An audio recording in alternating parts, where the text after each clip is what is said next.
Have you ever stopped to think about the fans behind a band? What is it about the music that keeps fans coming back for more? Or is there more?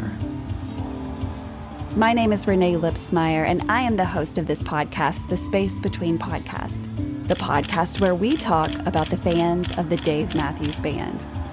Each week, a fellow DMB fan joins the show to discuss their journey with the band. Welcome to the Space Between Podcast.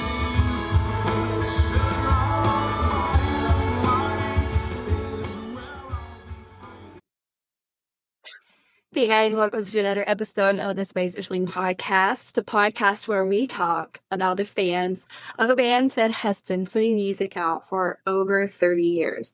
If this is your very first time to listen to this podcast, well, thank you so much. Today is going to be a great episode, but we are going to talk about one band that we love very much. To be honest with this, my guess is that you love this band too. Of course, I'm talking about the Dave Matthews Band. So each week I bring on a fan of the Dave Matthews Band to tell us their journey with this band. Of course, with a span of over 30 years, fans come with experience, with no experience. There's fans of all kind, and that is what I love about this story.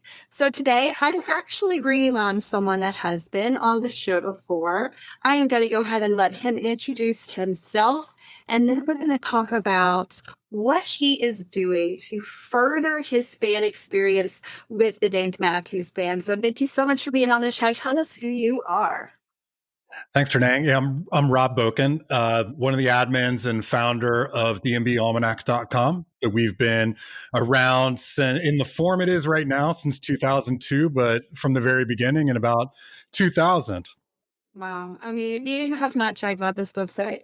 It is one of those life-changing experiences, and I'm totally nerding out right now. Yes, I love historical data about this band. And so if you dig statistics, if you dig knowing like, hey, have they ever played this song at this video, or have I ever heard it? Like all of that information, we're going to dig this website.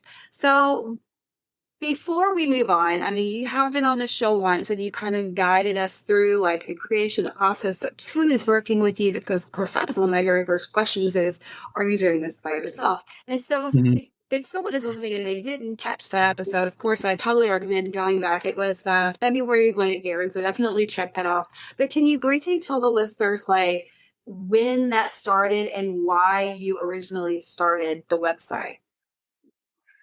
Yeah, it started in 2000, and really because there wasn't something like it. There were a couple of websites that were partial data, and they weren't really all that accurate. And you would go around looking for tapes that you didn't have and try and find set lists of the tapes, and you had to go to a bunch of different places. And it just felt like there needed to be a place for everything, and with some of the stuff that I liked. So if I was creating it as a reference for myself.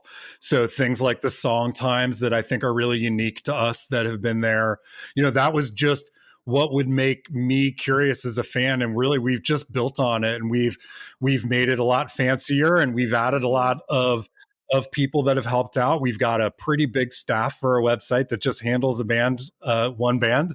But at the same time, it's all to sort of create what we want for ourselves as fans, and have been happy that we found people who like the same type of statistical data that we do.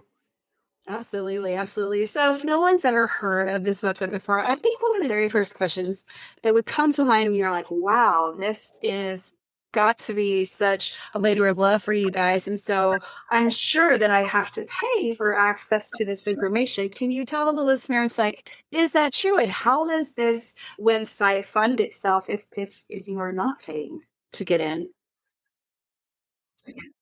Yeah, so we're 100% fan funded. We do a lot of the hosting ourselves as well too. We do have expenses, of course, just like any of the websites for bandwidth and any of our licenses, but we've run on fan donations from the very beginning. I think not having any ads goes back to that. We created a website that we want to use. So I think ads would annoy us. So therefore, we don't want to have ads. Right. It's only been very recently that we've kind of started using the term our users, because we just feel like we're really big fans, and if we want to do stuff that we would like to see, then other people would want to see it as well too. We have an area called My Almanac, where users can enter the shows that they've been to and get a lot of different stats that are very almanac like stats. You know, it integrates into the site very well. When you're logged in, you can go to a show page that you've been to, and it'll give you personal stats for that show. And as far as that's concerned, you know, even if it's just a penny, that is one of those where just anything that anyone sends to us, and we'll send you a login to be able to use My Almanac. And again, that could be any amount that you choose. So really, we funded the site from the beginning from that. That's amazing. That's amazing. And so, guys, I'm not going to spend a lot of time redoing the information. So, if you really want to dig into what the almanac and just the creation of, that's definitely need to look for that episode that came out back in February. So, what I do want to talk about during this episode is you have had some incredible opportunities before you. And of course, my podcast is about the fans of the Dave Matthews Band. So, I just like to reiterate that because, one might think that with the information that you're putting together, and of course, owning this website and just the job at hand, so you might have connections to the band. And so I want to talk about that briefly. But, even though you might not have major ties to the band, you have had some opportunities to talk on certain radio channels and emails. So tell us about that process and how in the world did that happen? Yeah, I mean, I've never met the band. We're not connected with No the band at connections all. to Of the band. course, every Well, I now and think then it's we get an important. email. It's important to say because I think you Yeah, have every now that. and then we Yeah, sorry. Go ahead. do get emails every now and then asking the band to play certain songs or whatever. It's those have slowed down over the years, but especially in the beginning, we got those of people thinking that we were affiliated. But I Gotcha. haven't met anyone in the band. I think that they would really find that conversation probably pretty boring. Like, Yeah. no, Rob, we don't have set lists from 1991 lying around the house, or I don't remember what we were thinking when we stopped playing number 40 back in 1990. Like, they would be terribly bored by that. But we've had the opportunity to have some communication with management. We were invited back in 2010 for those Charlottesville shows by one of their project managers out, and met a lot of people from there, and have had the opportunity to talk to some people. Maybe it's a story for a different day, but I've had the opportunity to have some influence in some live tracks picks that was, to me, like, what fan ever gets to do that? And I kind of figured that that would sort of be the pinnacle, right? Especially there was one in particular where we spent a lot of time talking about it and picking it and going through the process from start to finish, not just like random, hey, this show is good or something. That was pretty amazing. And I don't imagine most fans, would be upset if that's the only thing that they ever got to do, Right. and I wouldn't either. But this was pretty awesome as well too, and it kind of came outside of my personality. We've been in touch, and not necessarily me, but just really via Twitter DMs with Ari, who is at the DMB Sirius station, Sirius XM station 30. If you've listened to that station, then you know who Ari is, of course. And occasionally we would reach out for some questions and have a little bit of communication there. But I was out in Las Vegas for the Sphere concerts for Fish out there in April, and he does the Fish Station too, and was at one of the fan events that they had there. It was like a fan art festival where people bring in their custom fish art, or t-shirts, or that stuff, and he was broadcasting from there, and it was just during a commercial break, and I was like, you know what, we've been trying to we've just been trying to talk to more people.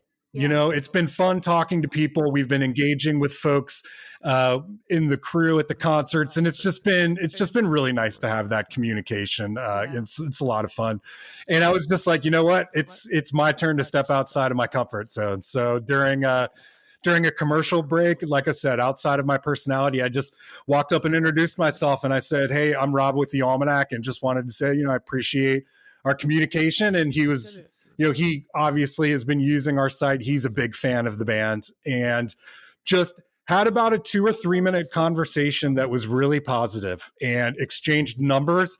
And I said, we had Florida coming up the next month. And I was just like, hey, if you're going to be in Florida, maybe we can get together and talk for a couple of minutes. And we exchanged numbers. And I thought that was probably going to be the end of it. I was about as awkward as I expected to be. I look back on it and I kind of cringe about it. No. So fast forward to Florida, and at West Palm Beach on Friday night, he was there and interviewing the band, and we were looking to get a bit of communication beforehand, whether it was talking off mic or talking on mic, because he was doing the interviews for Friday, and just ended up talking to the band backstage for a really long time. They were all really talkative and talked for multiple segments. If anyone was listening to that, they were great interviews. And so I got bumped by the band, which I think is a little bit better, because if he talks to Dave for like an hour and then talks to me, like, that right. You don't want to follow Dave, right? No.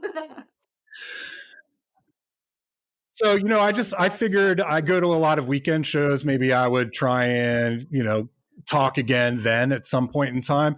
But I just got a random call on a Saturday from Ari, and it's one of those where it's like, okay, I have to pick this up no matter what, right? Immediately a phone rings, and I'm like, well, unless this is my family, I'm not picking this up, right?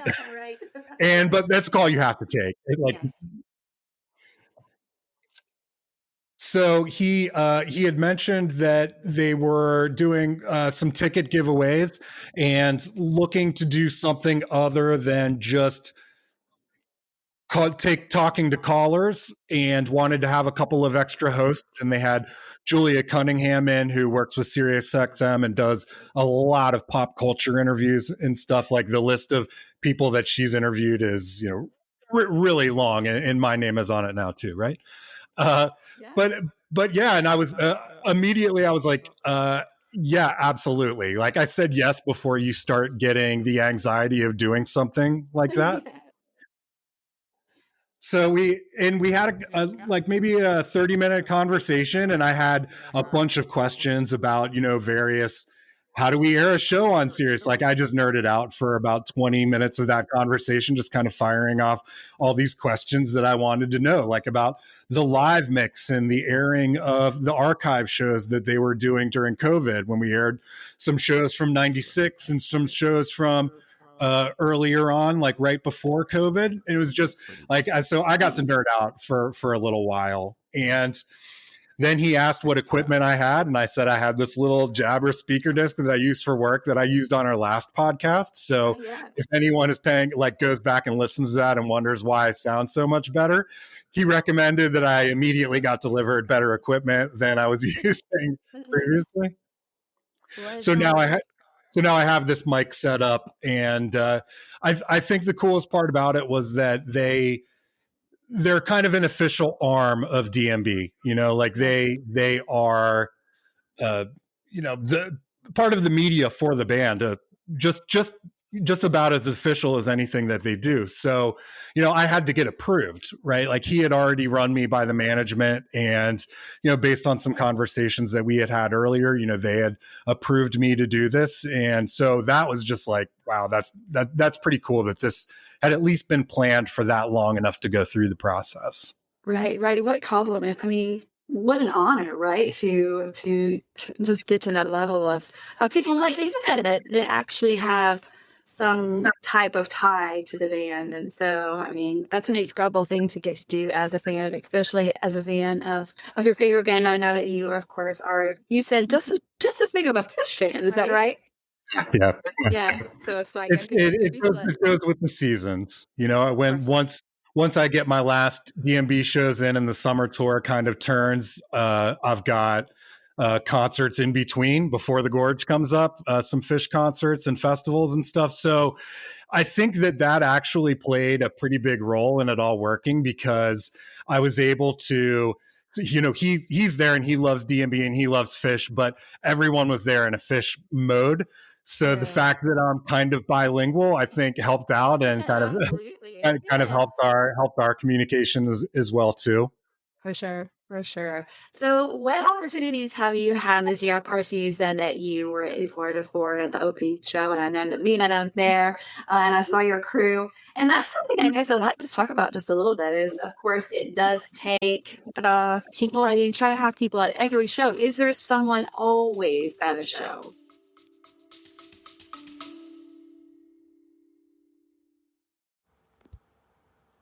Hello, everybody. This is Dave Rich from the Eddie Casino Band out in Las Vegas. We're really excited to get this journey going, celebrating our music, our original music, on all platforms. We just released our first single over Labor Day weekend called Eddie Casino. If you're looking for new music, look out for our next single coming out to Spotify, YouTube, Instagram, Apple Music. These guys in the band are really excited to get started playing music for you all. If you like Tom Petty, Zach Brown, Jason Mraz, Dave Matthews Band, Rob Thomas, Jimmy Buffett, Pink Floyd, Stapleton, Bare Naked Ladies, Goose, Billy Strings, Sting and the Police, a ton of influences that we bring to the table. Hope you enjoy our music and look forward to seeing you soon live on stage.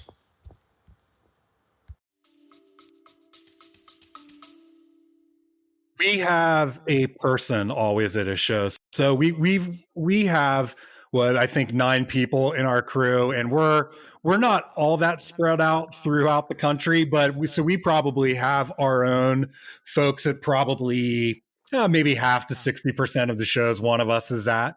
But we also have a network of just people and friends and tapers and community folks that we've been around for a really long time. Like, our crew talks for every single show. We have a Discord group of around 30. Actually, we probably have 3. I have 3 different DMB Discord groups Wow. that, between that is probably around 50 people.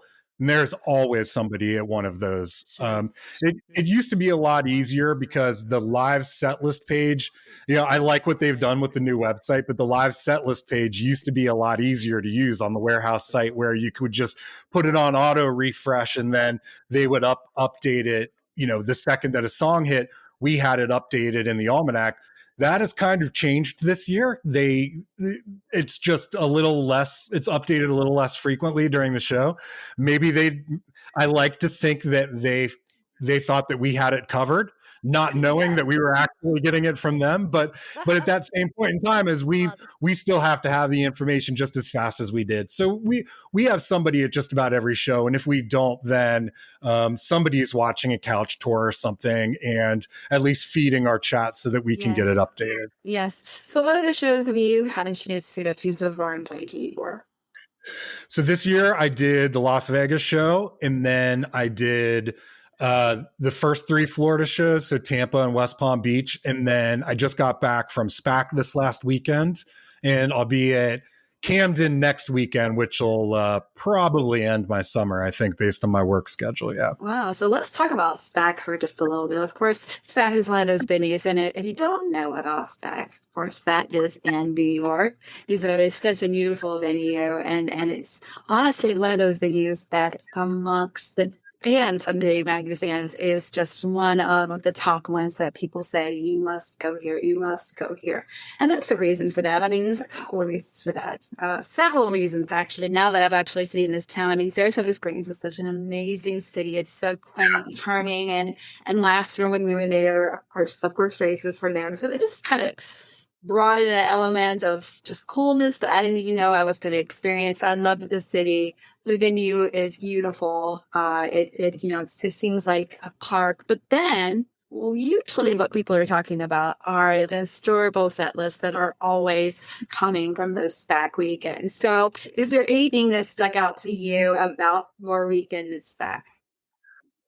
Yeah, it's crazy. Like I go to a decent amount of shows. I don't go to the most. I don't have 500, but I'm probably around like in between 35 and 40 since COVID. But that was my first JTR that I've seen in 11 years. Like going back to 2013. That stat doesn't really seem to make sense to me. I didn't even really know it at the time until I went in and looked at my almanac stats because it just seems like such a ridiculous outlier. So that for me was amazing. That was one of my highlights. But if I'm going through and looking at some of the set lists, like getting Spoon and like Warehouse, Nancy's, and Seek Up. Seek Up was a miss for me. I had to cancel Deer Creek at the last second, and I think at least outside of that being my annual trip and missing out on that, show wise, Seek Up was my big miss. So for them to play that for me Friday night, I thought that was very nice. But anytime that I see Typical, that's one that I want every single show. It's a favorite. But yeah, I mean they play. I mean, this probably starts going back to around 2000. Their first show that they played there was in 1994, which was a Horde show. We didn't even actually have the right set list for it until earlier on in this year. There was no tape for it, and we had a set list from the same date in 1993, but just a partial of it, so it didn't really stick out. And then a fan had posted to a message board their tape of it. So there is actually a recording of it out, even though we had a wrong set list up for, almost 30 years, 29 and a half years. Wow. And I think starting around 2000 when they broke out Minarets, that was a big deal that they broke out Minarets in 2000 and played it at SPAC. Really starting there is when you started to get the killer shows that stuck out. And then, it's come to the point where you start listening for rumors and book it before it's announced. It's one of those venues.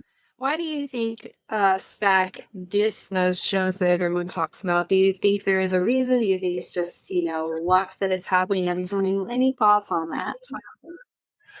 Yeah, I think the venue is really unique and it's really loud because you have the balcony, so you're getting two levels of sound kind of raining down. And I think, from if you think about the band standing on stage and some comments that are made, like Dave makes at some of the other places, he does point out unique venues and liking venues because 75% of them probably look really similar from where he is.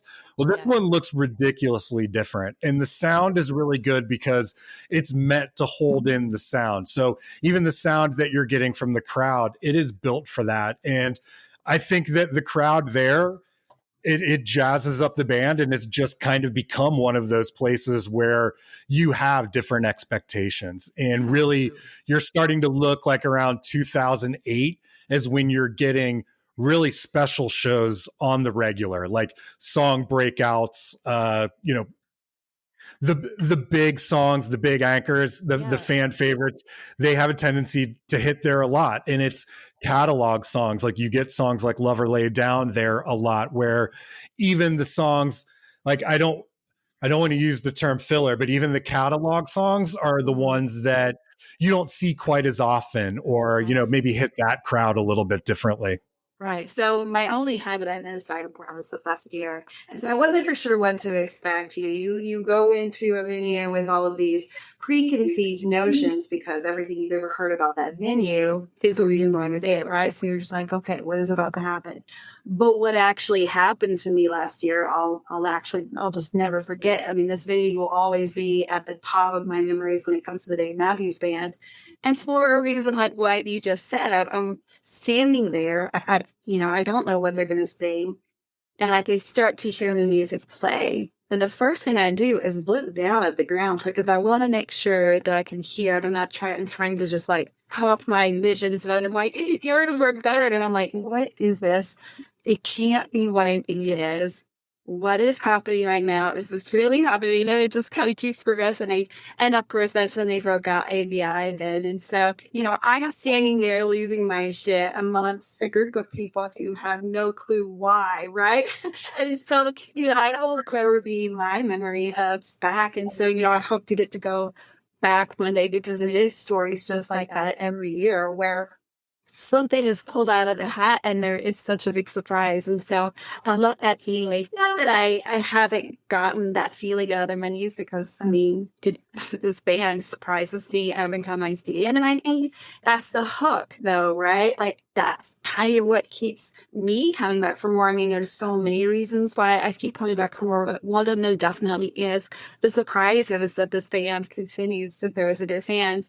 And I have to think that it's on purpose, right? And I do think there is a sense of the band and the association of the band more than just the members on the stage, but that really have picked up on hey, it feels like it when we do this. Let's fuck with them a little bit, And so I like that exchange of like energies where the band is like throwing it back to us and seeing how we react. And so it's always something like that. And of course, before we get recorded, we talked about some of those things that happened last year, like the introduction of fate. Of course, that happened in 2023, Deer Creek. They surprised us all with the art of the fate. And then, of course, that's still happening. It's still something that's kind of in the routine. And I like to think it's because they really do like to fuck with us. But it's all in fun ways, right? And so, I like to think of the human elements of that. Like, there has to be a part of being a musician. And I know that this is true just based on the documentaries that I've watched of so many other bands, but there has to be a sense of like just repetition, right? Like, yes, we're having a great time. You like who we're on stage with, but I've played this song 2,000 times. Like it doesn't remember you than it knows for me, right? Like so now, like I visually see this game that they're playing, and I like to think it's because they do want to continue to engage with their crowd. And so, it's another reason why I keep falling in love with the Scandinavian even more is because they've just time and time again seem to want to continue to up their game, if that makes sense, or change the game, or, it's unbelievable what they've been able to do. And, the plus 30 years that they've been around. And so, of course, that leads me to talking about the history of this band. I know we briefly talked about that on the podcast when you were on the episode that it released in February. But, obviously that's something that has taken a lot of your time is to get to know just on a very personal level, the ins and the outs and the ups and the downs and and all of the things that come with a history of a band. And so are there any moments in the 30 going into 34 years, like are there any moments that just stick out to you when we look back on this history?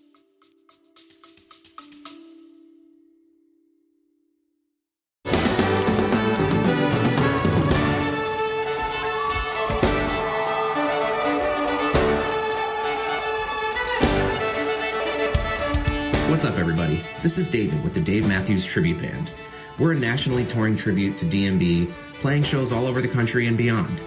Our goal is to bring you back to the classic sound that you fell in love with in the 90s and the 2000s, featuring a violin, saxophone, and maybe some keyboards sprinkled in as well. You can find out information about all of our tours and shows by visiting thedmtb.com.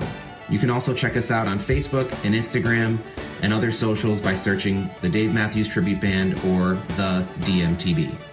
Hope to see you on the road and enjoy the Space Between podcasts.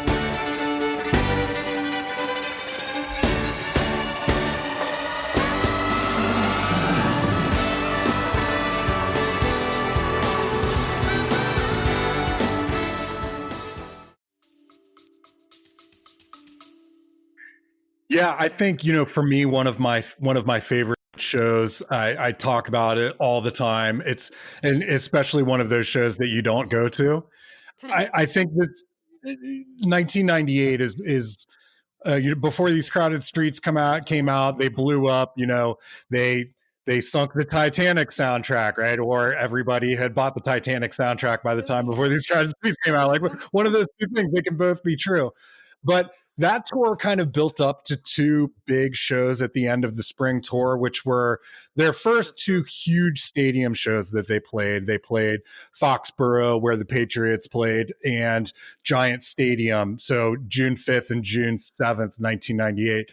I think that those are the the band made it to the biggest band on the planet moments, those two shows.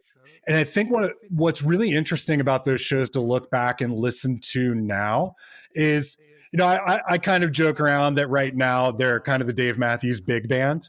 Like they have a really big in full sound. And back then in 1998, they really didn't. Listening to some of those shows in spring 98 after Before These Crowded Streets, which is really thick and layered, and it's got a lot of guests on it. And then they went out and they hit the road. And as it always does, it took a little while for those songs to really come together and I think be super smooth. But they also sounded really airy and spacey in places. And so you then take these songs to these 60,000 person stadiums, and they brought out the guests too. That's when we first had Butch Taylor start guesting, and Bela Fleck was there, and those were the first shows with the lovely ladies from Before These Crowded Streets guesting. They brought their friend from South Africa, Big Voice Jack Leroy, to guest as well too on Penny Whistles, and they played set lists that would be weird in a stadium, right? We've got the Dreaming Tree in these set lists. We've got 36, one of Big Voice Jack's own songs, and just an epic version of Pig that is longer than 10 minutes. It's the longest version by several minutes. And I think that those two shows that I look back on, those two are two of my favorites because like that's right when I was getting into the band and you're cheering on the home team and like they were just killing it. And even the first song was broadcast live on VH1. So I look back at those. I think Central Park is an obvious one. Yes. But I really like what I've been getting into personally a lot lately are the very old shows. So our pre-Remember Two Things, and even starting to do research on how the band came together, like what some of those early shows looked like or them playing together. The best way that we have of filling in details that I've found is like going to newspaper archives, whether they're student newspapers or newspapers.com, which archives, newspapers from all around the world. It's got millions of newspapers on there. And as we didn't have the ability to research all this stuff 10 years ago when we were starting, or maybe 20 years ago. But so going back in and finding old advertisements for shows, we've probably added between 50 and 100 new shows that the band have played in the early 90s over the past couple years through searching newspapers. Whether again, like it's, the UVA's newspaper or even all of the Charlottesville newspapers that would advertise all the bands that were playing at all the bars.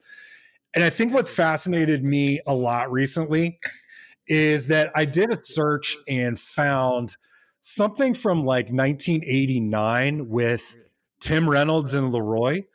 And I'm like, well, that's a couple years before the band got together, and also 2 years before we know that Tim guested with the band. So I just started searching. I started searching first for Leroy because I don't know. I go back and I listen to all these old shows, and I listen to Leroy like 80% of the time, these days. And so I wanted to start to get a picture, because we know when Dave pretty much came to Charlottesville, the story of how Dave put the band together, but these guys have known each other for a really long time sometimes. And I wanted to find the first time that I could find any interaction between the band members. Yeah. And what I found was a newspaper from 1970 in Charlottesville that's a picture of Leroy and his brother Carter and Carter's sister when they are like really, really young, like maybe around 9 or 10 years old. Wow. And there's an eclipse out there, and it's a picture from Charlottesville. And I'm just thinking, I remember them saying that they grew up in the same neighborhood, but that just absolutely blew my mind. So at that point, I was trying to find the first documented time that I could find them playing together. And what I found a jazz workshop that they played together in September of 1982. But that they played together a lot. That's the first time that anything is actually in the newspaper. And it's funny because I started to put together all of this information, and then one of the interviews that Ari had with Tim before West Palm Beach, and Tim was saying, I did a jazz workshop with Carter and Leroy in 1981, and I still have a tape of it. And it's just funny to kind of see how it all came together. So at that point, I'm like, well, I'm going to trace the roots of this band, and I'm going to start documenting any concert, I guess we'll call them gigs, right? Yes. They certainly weren't concerts, right? So Yes. any gig that I can find of any band member and start to put together this history. So that where I think it really starts, if you were to put together like a family tree, it really starts with John Dirth, in my opinion. Like I'm sure anybody in the band who was around back then, you know, I'm putting this together from newspapers, and it's probably 50% true, right? But it's what we have. Until they document it all, it's what we have. It's exactly right. But did so much that you enjoy thinking out this really good. I know that you've seen my I had so it's my thing to do when I have time on my hands. I sit and I journal about the history of the band. And I've kind of done some things. I haven't gone as deep as seeking out newspaper articles, but anything I can find on the internet, which thankfully in 2024 is a lot. But again, you don't know that that's 100% truth. So we're documenting the best way that we can. And of course, I've shared with you, and I've shared online on my socials. But of course, if you're watching this on YouTube, you'll see this. But just a journal full, and I tried to start as early as I could, and then just, you know, different people that were introduced and then left, and they came in. That each person had such an intricate part of the main band. So it was not something that sketched and resulted in the same man that we have now. And so I did that so much, and to hear other people. I mean, I know that I'm not the only one, like I do that, but like I love the fact that you really are spending your personal time digging for this information, because again, you're not getting paid to do this. This is such a big hobby for you, and you love it. And you know, it feeds you. If no one ever sees it, you still want to know these things, right? I need a place to go. So, you know, yeah. Exactly. So, yeah, so it seems like it kind of starts, like if you were to go back from the beginning, I would say it kind of starts with John Dirth, and he was in a band. Cosmology is the first one that I really see that he was playing with Tim in New York, and the band moved into the Charlottesville area, in the Richmond area. So you get, that's kind of where that story begins. Then Leroy and Carter, they're playing together in various jazz workshops, but also are playing in a band, Conception, which I start to see in 1982 through 1983. Yes, I've heard of that just briefly. And we've got Tim Reynolds guesting on these as well too. And Tim is playing with Cosmology, and Carter and Leroy are playing with Cosmology. And it's kind of funny because, you know, Tim is really known for playing on the albums in the 90s, but also this fall tour in 1998 that then he stopped playing after. And, you know, there's all these rumors like, why wasn't Tim asked back or anything? And, you know, Tim very recently said in an interview, I didn't really want to. And then you also look at this and you're like, these guys have been playing together for 17 years. Like, it was probably a conversation where it's like, hey, do you want to play? Nope. Okay. That's pretty much the end of it. Right. Yeah. But also, you know, when we first found out that they were calling each other Grucks, like, and they were like, oh, Tim and Carter and Leroy, they've been calling each other Grucks forever. And it kind of actually was forever. Like, they've been playing together for forever, like back into the early 80s. So I started documenting all of this stuff and documenting all these shows that Leroy is playing, and Carter joined a band, Secrets, that was in Richmond, that they were playing. You look in the newspaper, and there are newspaper advertisements for so many bands in so many bars. Like, it must have just been amazing to walk up and down the Charlottesville Mall on any night of the week and have like 6 different places that you could go in and see some sort of band playing. And it's all these names that you would know if you were someone that was following the music scene in Charlottesville. And for Secrets, like I planned on publishing this data back in February, but then I'll find that Roy was in a new band and it takes me 3 weeks to find all the gigs that he was in. And Secrets played Thursday through Sunday for like in a bar for years and years, and documenting all of that stuff just takes forever, you know?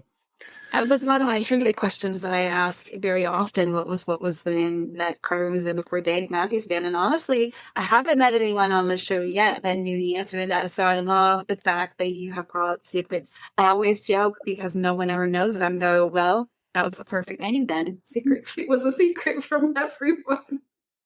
Yeah, and you know the other cool thing about Secrets is that Butch Taylor was in that band too. So you get a bit of extra DMB stuff and how far back that Butch goes with the band. You know, Butch goes back he goes back at least to the mid 80s. And then you see some of the other guys that occasionally guested with DMB or had like a one-time guest spot. Steve Wilson is a name that guested with them in 2000, and he was in Secrets with them back in the 80s too. It's just kind of these random names. It was amazing to go in and see how they fit in with the band at the time.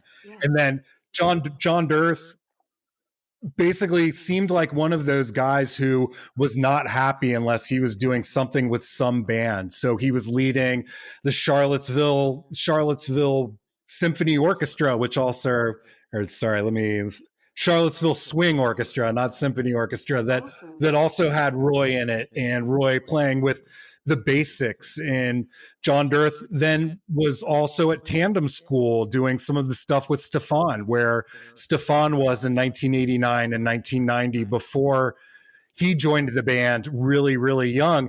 He was playing original like swing gigs with John Dirth as the band leader too.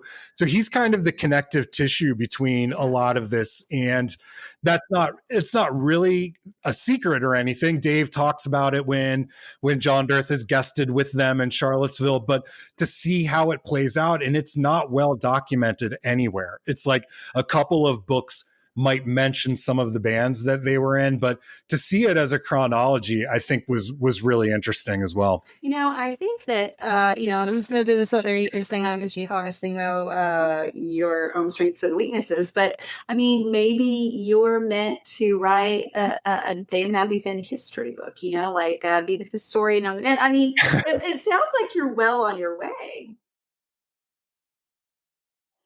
Something to think about. Yeah, it's a lot. And I think my personality, I am really, really, really into something for a period of time. And sometimes it's a short period of time. Sometimes it's a long period of time. And then I just don't want to look at it again. But then I'll always come back to it. It's kind of like the way that I do the bands. It's how I split my time. Like I listen to DMB and I am in the Almanac many, many, many hours a week when they're touring.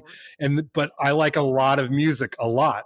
Yeah. And when DMB takes up this much of your time, you have to compartmentalize a little bit. So, like I said, the second that we're done with Camden, I probably will listen to 75% Fish until DMB are back in August, because we'll be done at that point. So what worries me is I really like the idea of a book, and I collect data in a way that I think could be turned around into a book. Like that's the way that I keep it organized for myself.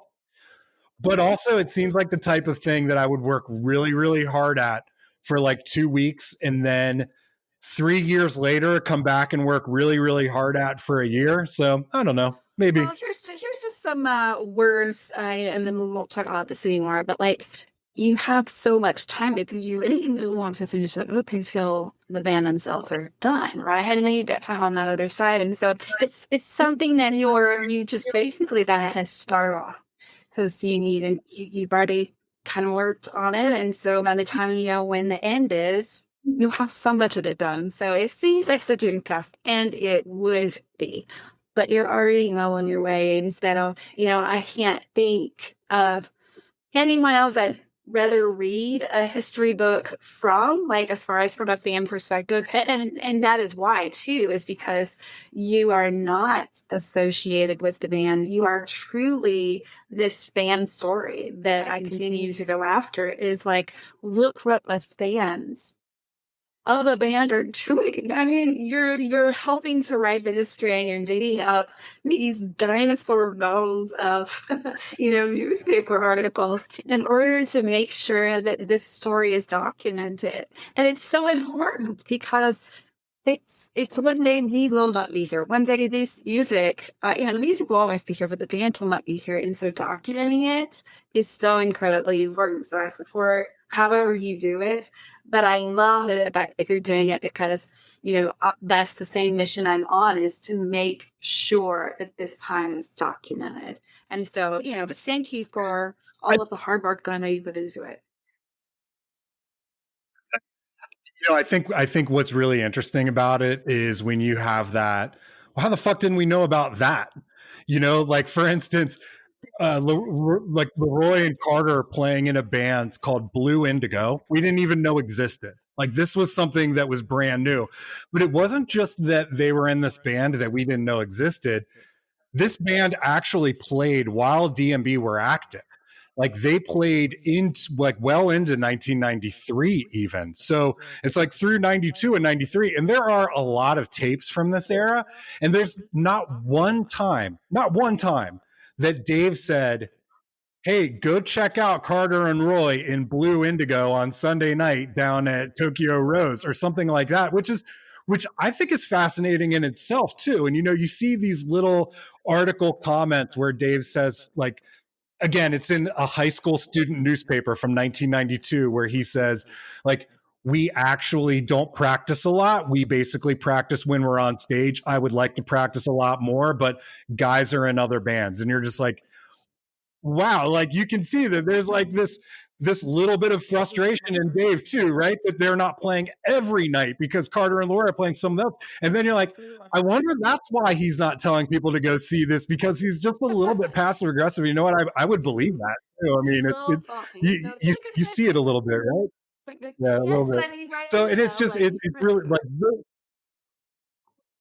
like those things are really interesting. One of the things that really fascinated me as well too is like New Year's Eve shows are big shows, and we've known about the New Year's Eve shows. They don't play New Year's Eve shows anymore, but it's like, okay, we've got the 96 one that was a live track, so that one is famous.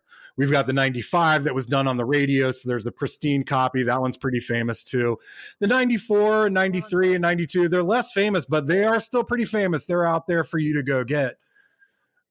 But 91, like we didn't know until recently that they had played a midnight gig in 91 at this bar Zippers. Somebody sent us an email about that. But what they also did on 1991, again, it really plays to how big of a musical town that Charlottesville was. What they would have an annual first night in Virginia in Charlottesville, where all of the downtown would have these little 1 hour concerts in all of these places. And I'm not talking about Miller's or the Jeff. It's like First Methodist Church. And you can look at the schedule of it, and we actually have it up on the website where you can look at this. You can go into 1991 and find where they played this First Methodist Church, and they played 3 gigs. They played 3 45-minute gigs at this Methodist church. Basically took all the equipment down, some other band would play, then they would set up again, play another 45 minutes, take it all down, play a third 45 minutes, then run across downtown and play at Zippers, a midnight show. That's amazing. And we didn't know any of that 3 years ago. And we didn't know about these Methodist Church or First Night in Virginia until maybe 7 months ago. And kind of a little callback to what we were talking about earlier. That's the conversation that I would want to have with Dave. He'd be so bored about that. Like, tell me about that time in 1991 where you had to tear down at the Methodist Church 3 times and then go play across. Like, I think that is just really fascinating that a band that is this big right now is doing that back then. And to hear about in the newspaper about how popular they are and how successful that they are going to be in 1992, like their second year on the scene and 2 years before Under the Table comes out, like that, it's really been a lot of fun to read. Like that's kind of the book for me, is I want to read a book of these newspaper clippings, Yes, true, because there's clearly so many things that we don't know, and we never know about this band. But and knowing that Prof visited you and things he would talk to him about, I wonder how many times he's thought back to those very moments. They may actually be very, kind of pretty. Like, oh shit, I haven't thought about that in like, however many years. Like, it may be one of those type moments more than like, but I understand what you're saying because I've always said, if I get to meet Dave or anyone in the band, I just want to like chill around a campfire and like smoke some weed and not talk about Dave Matthews Band. I just feel like we want to talk about whatever else he wanted to talk about, like camping, kids, life, like whatever, right? So I totally get what you're saying. It'd be a way better conversation for him than I would be. I'm sure he'd be done. He'd be done with me after about 45 minutes, I think. Nah. Just well, we'll see if that ever happens, and then we'll worry about it when it happens. Okay, and it'll be kind of like one of those things when you're talking to Ari and you agree to do something, we'll bring and think about it. It'll be one of those moments, we'll just do it, and it'll be great. The hardest part about doing that is I prepped. And I was nervous, but like work wise, I run big calls, so to me it was kind of just another problem to solve. Like I went into consultant mode where I kind of release my anxiety by prep.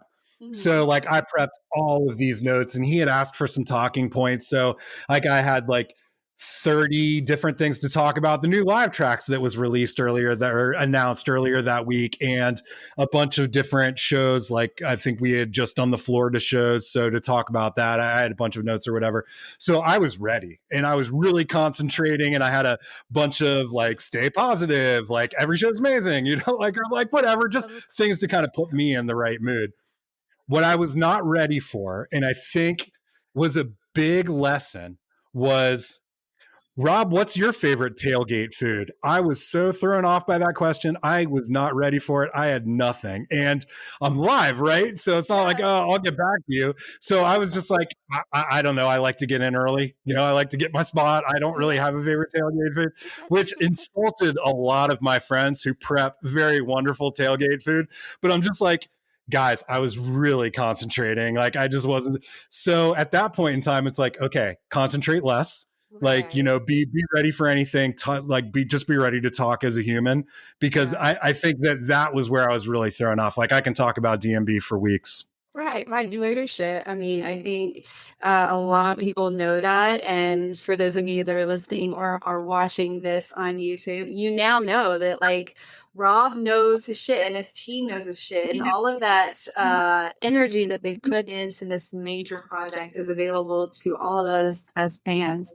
And so what an amazing resource that is for all of us who there is no way that we could do what you guys have done in putting this together. I would have 1,000 sticky notes with information. That's how I put information together. So we need people like help to like really input it into a way that we all have access to it. So it's amazing. Be sure to check that out if you haven't already. It was just simply dmballnight.com. Is that right?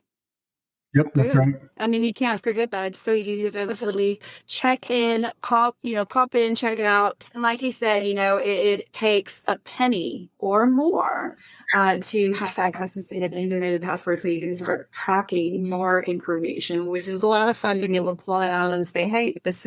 I have heard that, because that happens a lot. When you listen to this band and you listen to their live shows a lot, you're like, I don't think I never heard that.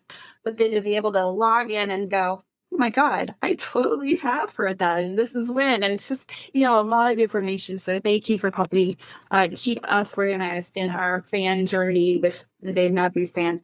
So normally I would do some Dave Matthews Band trivia. I do that with every guest. But as we've been talking, I was like, you know what? This is like doing trivia with a trivia book. And so I don't know if I have anything that you don't know, but do you want to try? How about next time I ask you trivia questions and we see how you do? No, see, that's the thing that people maybe like misunderstand is like I'm good at reading trivia, asking you if you know the answers, but like when put on the spot, I cannot think. And I was like, dang, like that is very difficult for me.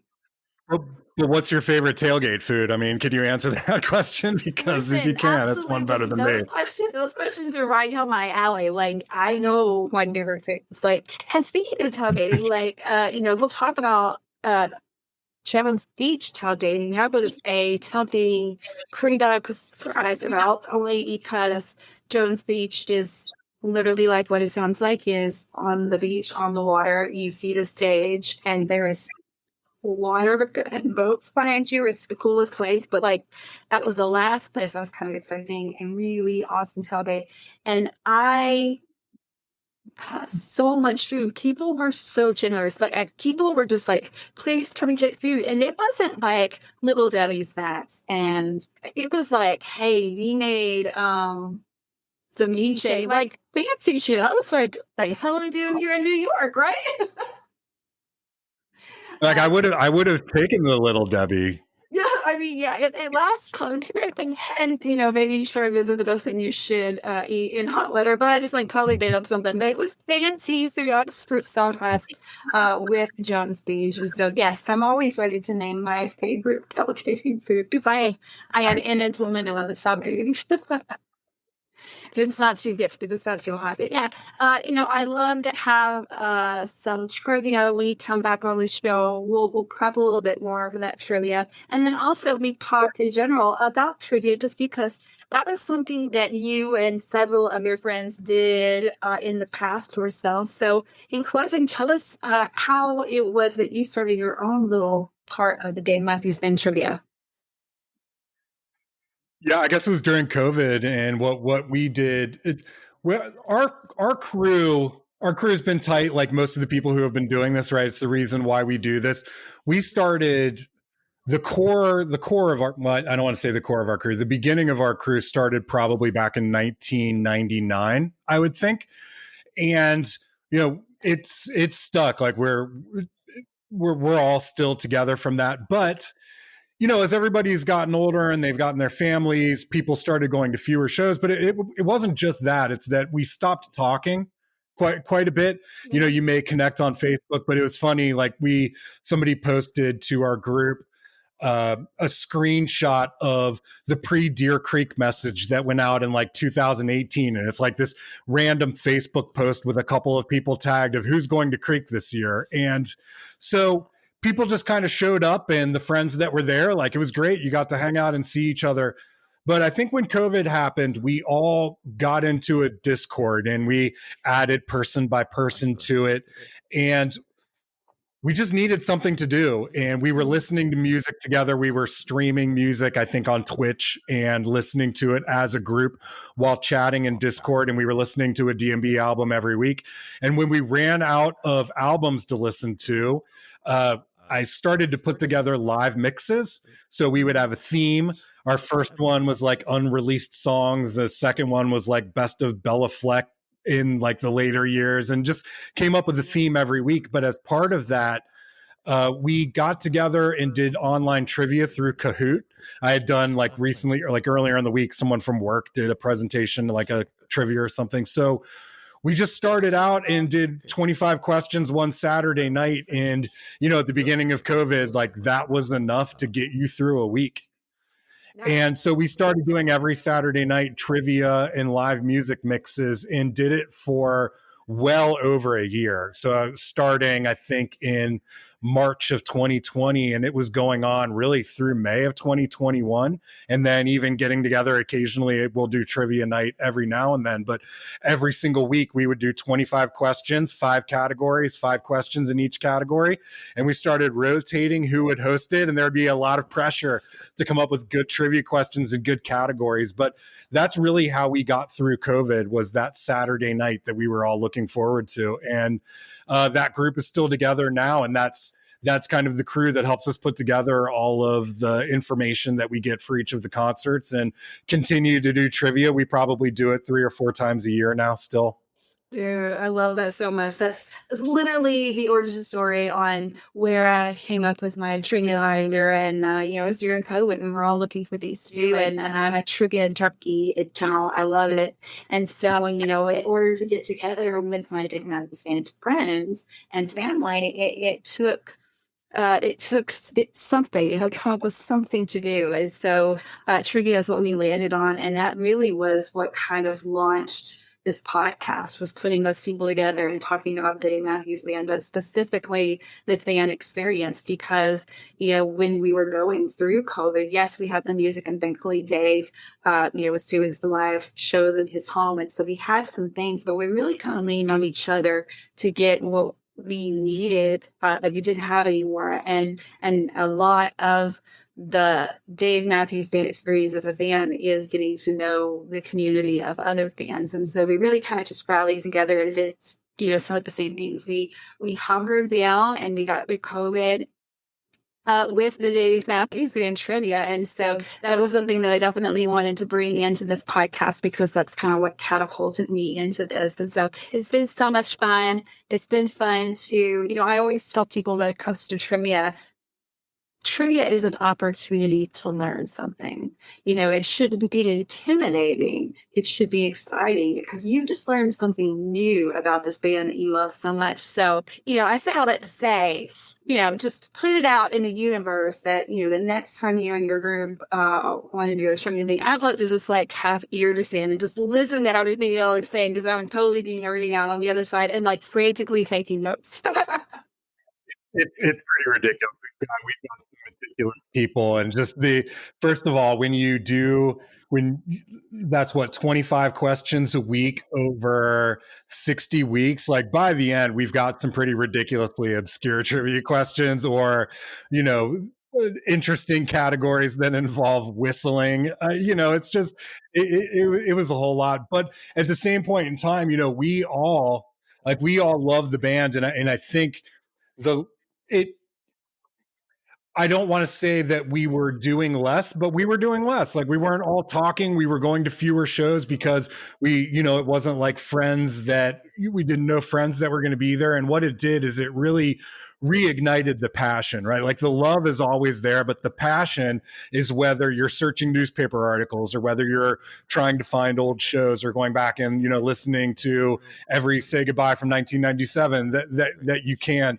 That's the passion. And I think doing that during COVID, actually, I think that I went to 30 concerts in the 11 years before COVID, and I was at 30 in the 3 years after COVID. I mean, it really fired us up, all of us. So it just kind of fed on it. Yeah. And I mean, I'll say this time and time again, the more you really dig into the history of this band, the more likely you are to fall in love with this band. And so, that's why I continue to say, if you just found this band, you've still come in at an amazing time, because there's so much to learn about this band. And so if you are into the history, definitely check out the website. And yet, of course, it's just www, because, what else do we say? I haven't been telling you all the time that I say .com. Does it sound like you're 40 something? I'm like, yeah, because I am. But it's dmdalmanac.com. And so definitely check that out, and you can get all the history of the Dave Matthews Band that you want. And probably some, like you said, some topics, some points of interest that you may have never thought about thinking on the almanac. So again, thank you, Rob, so much for being on the show this week. And if you are listening to this and you didn't hear the first interview with Kim, again, look back in February. But in the meantime, guys, be sure to check out all of the socials. Of course, we have a show that releases every week with a different fan of the Dave Matthews Band. Of course, the fans of the Dave Matthews Band are doing big things in this world. And so I just want to make sure that this story is documented for all time, so that when people look back at the Dave Matthews Band and their music, of course, they see that they were surrounded with fans that loved it so much. So until next week, guys, thank you, Rob. But in the meantime, peace, love, and Dave Matthews Band. Thanks, Renee. Look forward to next time. Space between the tears we